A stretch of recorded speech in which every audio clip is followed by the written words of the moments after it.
የአክብሮት ሰላምታችን በያላችሁበት ድረስ የተወደዳችሁ የአዲስ ፖስት ቤተሰቦች እንደምን አላችሁ? አዳዲስና ወቅታዊ መረጃዎችን ይዘን መጥተናል። በቅድሚያም አርዕስቶቹን እናስተዋውቃችሁ። ከፍተኛ የብልጽግና ባለስልጣናት ላይ እርምጃ ተወሰደ። በሙስናና ብልሹ አሰራር ላይ የተጠመዱ በቁጥር ከ15 የሚበልጡ የብልጽግና ባለስልጣናት ላይ በተወሰደው እርምጃ ባለስልጣናቱ በቁጥጥር ስር መዋላቸው ተሰምቷል። በቁጥጥር ስር የዋሉት ባለስልጣናቱ ፍርድ ቤት የቀረቡ ሲሆን የባለስልጣናቱ ስምና ዝርዝርም ወጥቷል። በዝርዝር እናስደምጣችኋለን። በተያያዘ ሰበር መረጃ ለአብይ አህመድ ቅርበት ያላቸው ከፍተኛ ባለስልጣን ከስልጣን ተባረሩ። በጠቅላይ ሚኒስትር አብይ አህመድ የተሾሙት ከፍተኛ የብልጽግና ባለስልጣኑ በተሾሙ አጭር ጊዜ ውስጥ ከስልጣን መባረራቸው ከፍተኛ መነጋገሪያን ፈጥሯል። የባለስልጣኑን መሰናበት ተከትሎ በ4 ኪሎ ቤተመንግስት ያልተጠበቀ ነገር ተከስቷል የተባለ ሲሆን በጉዳዩ ላይ የህዝብ ተወካዮች ምክር ቤት አስቸኳይ ስብሰባ ጠርቷል። በዝርዝር ተሰሙታላችሁ።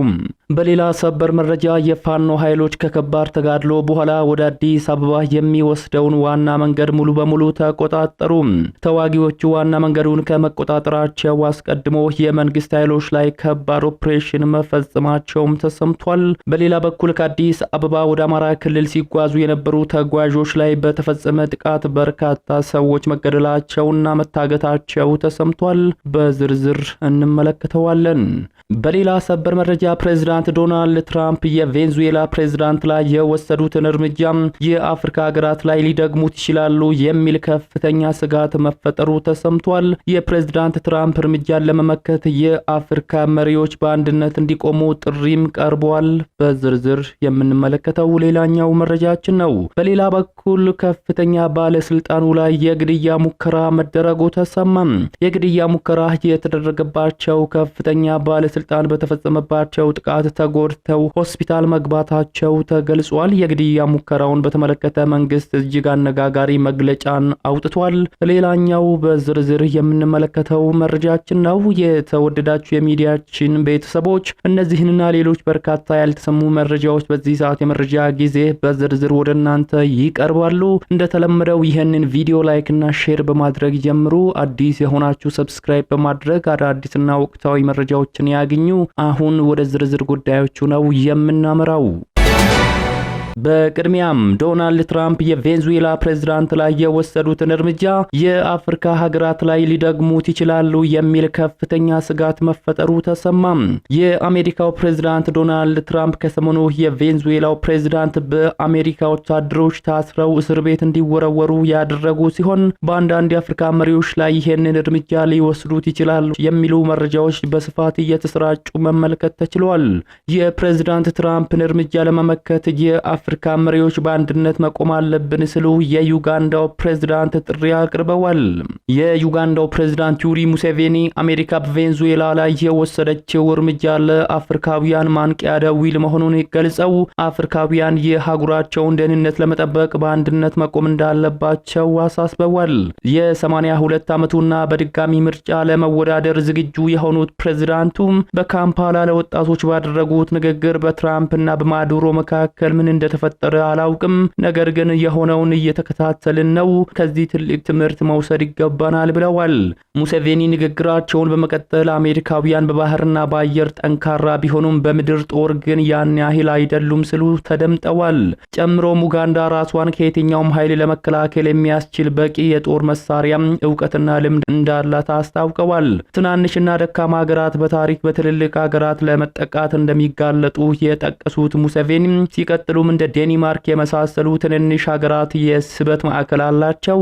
አንድ ችግር ቢደርስባቸው ትልልቆቹ እንደ አሜሪካ ያሉ ይደርሱላቸዋል። የአፍሪካ ፖለቲካ ግን ጽንፍ የረገጠ በመሆኑ ምንም የስበት ማዕከል የለውም ብለዋል። በመሆኑም የአፍሪካ መሪዎች በአንድነት በመቆም ራሳቸውን መከላከል ላይ መስራት እንዳለባቸው ፕሬዝዳንቱ አሳስበዋል። ወደ ቀጣዩ መረጃችን ስናመራ ከአዲስ አበባ ወደ አማራ ክልል ሲጓዙ የነበሩ ተጓዦች ላይ በተፈጸመ ጥቃት በርካታ ሰዎች መገደላቸው ተሰማም። ከአዲስ አበባ ወደ አማራ ክልል በተሽከርካሪ በመጓዝ ላይ የነበሩ ተሳፋሪዎች በኦሮሚያ ክልል ሰሜን ሸዋ ዞን ገደም ወረዳ ሲደርሱ በታጣቂዎች በተፈጸመው ጥቃት በርካታ ሰዎች ሲገደሉ ከ25 በላይ የሚሆኑት ደግሞ በታጣቂዎች መታገታቸው ተነግሯል።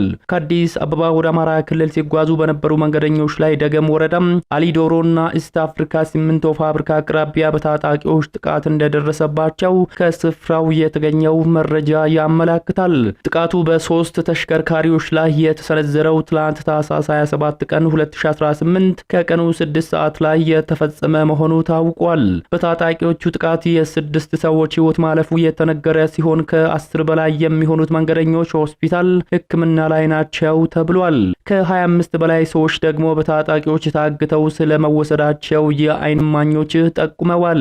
ስለ ጉዳዩ ከአካባቢው አስተዳደር ተጨማሪ መረጃ ለማግኘት የተደረገው ሙከራ ሳይሳካም ቀርቷል።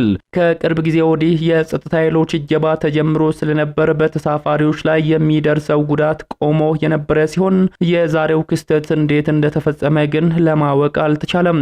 ከጥቅምት 1 ቀን 2018 ጀምሮ እጀባ ለማግኘት የተሰጠው መረጃም ይሄ ነበር። በአማራ ክልልና አዲስ አበባ መካከል በትራንስፖርትና የጭነት ተሽከርካሪዎች ላይ የሚፈጸሙ እገታዎችና ግድያዎችን ለመከላከል መከላከያ ሰራዊትና ሌሎች ጸጥታ ኃይሎች እጀባ መጀመራቸው ተሰምቶ ነበር። እጀባውን ለማግኘት ከአማራ ክልል የሚነሱ ተሽከርካሪዎች ቀን 6 ሰዓት ኦሮሚያ ክልል ሰሜን ሸዋ ዞን ጎአጽዮን ከተማ እንዲሁም ከአዲስ አበባ የሚነሱ ተሽከርካሪዎች ረፋድ 4 ሰዓት ላይ ፊቼ ከተማ መሰባሰብ እንደሚጠበቅባቸውና ጸጥታ ኃይሎችም በየከተማው እየተቀባበሉ እጀባውን እንደሚያካሂዱ ተነግሮ ነበር። እጀባው ከተጀመረ ወዲህ በሰሜን ሸዋ ዞን ታጣቂዎች በተሽከርካሪዎች ላይ የሚፈጽሙት እገታ መቆሙ ተነግሮ ነበር። ይህ በእንዲህ እንዳለ የፋኖ ኃይሎች ከከባድ ተጋድሎ በኋላ ወደ አዲስ አበባ የሚወስደውን ዋና መንገድ ሙሉ በሙሉ መቆጣጠራቸው ተነገረ። ተዋጊዎቹ ዋና መንገዱን ከመቆጣጠራቸው አስቀድሞ በደብረ ሲና ከተማ የመንግስት ኃይሎች ላይ ከባድ ኦፕሬሽን መፈጸማቸው ተነግሯል። በሰሜን ሸዋ ዞን ቀጠና የተሰማራው የመከላከያ ሰራዊት የልዩ ዘመቻ ኮማንዶ ኃይልና በአካባቢው የሚንቀሳቀሰው ፋኖ ደብረ ሲና ላይ ከባድ ትንቅንቅ ሲያደርጉ ውለዋል ነው የተባለው። ከአዲስ አበባ ደሴ ዋና መስመር ላይ የምትገኘው ደብረ ሲና ከተማና አካባቢው ለሰዓታት የዘለቀ ከባድ ውጊያ መካሄዱን ሁለቱም ተፋላሚ ኃይሎች በየፊናቸው ገልጸዋል። ፋኖ ከተማዋን እስከ መቆጣጠር የዘለቀ ጥቃት መፈጸሙን ሲገልጽ፣ በአካባቢው የተሰማራው የልዩ ዘመቻ 104ኛ ኮማንዶ ክፍለ ጦር ደግሞ ጽንፈኛውን እንዳመጣጡ መልሼዋለሁ ብሏል። ኮማንዶ ኃይሉ ደብረ ሲና ከተማን ለማጥቃት አሰፍስፎ የመጣውን የፋኖ ኃይል ሙትና ቁስለኛ አድርጌ መልሻለሁ ሲል ገልጿል። ኮማንዶ ኃይሉ ድል ቀንቶኛል ባለበት ውጊያ 2 የፋኖ ተዋጊዎችን ገድሎ 4ቱን መማረኩን ተናግሯል። ከባድ ውጊያን ያስተናገረችው ደብረ ሲና ከተማ ከሰዓታት በኋላ ወደ መደበኛ እንቅስቃሴዋ መመለሷን የአካባቢው አስተዳደር ገልጿል። በአካባቢው የሚንቀሳቀሰው ፋኖ በበኩሉ በኮማንዶ ኃይሉ ላይ በ2 አቅጣጫ ገብቶ ከባድ ኪሳራ ማድረሱን ገልጿል።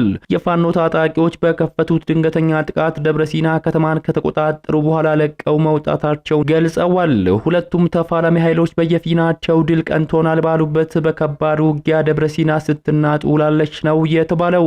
ለሰዓታት ከዘለቀው ውጊያ በኋላ የፋኖ ታጣቂዎች ወደ ኋላ ማፈግፈጋቸውን ተከትሎ ማምሻውን ደብረ ሲና ላይ የተኩስ ድምጽ ያለመሰማቱን ነዋሪዎችም ገልጸዋል።